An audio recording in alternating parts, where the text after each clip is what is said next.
This comes from Jay Majumdar from Roswell, Georgia, and he wants to know if you agree with Senator McCain's statement that the United States might need to have U.S. troops in Iraq for as long as even 100 years.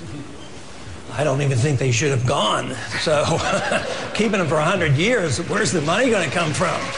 You know, the country's in bankruptcy, and when I listen to this argument, I mean, I find it rather silly because they're arguing technicalities of a policy they both agree with. They agreed going in, agreed for staying how many years, and these are technicalities. We should be debating foreign policy, whether we should have interventionism or non-interventionism, whether we should be defending this country or whether we should be the policemen of the world, whether we should be, you know, running our empire or not, and how are we going to have guns and butter?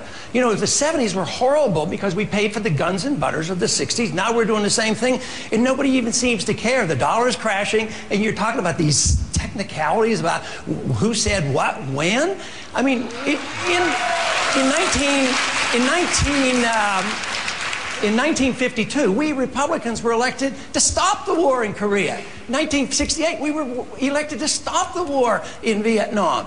And tragically, we didn't stop it very fast. 30,000 more men died. So when I talk about these long-term stays, I think, how many men are you willing to let die for this? For something that has nothing to do with our national security. There were no Al-Qaeda there, had nothing to do with 9/11, and there was no threat to our national security. They never committed aggression. It's unconstitutional. It's an undeclared war.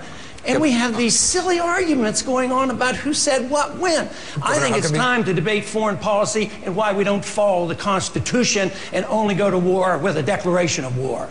Governor Huckabee, the idea of a 100-year involvement of the U.S., the idea of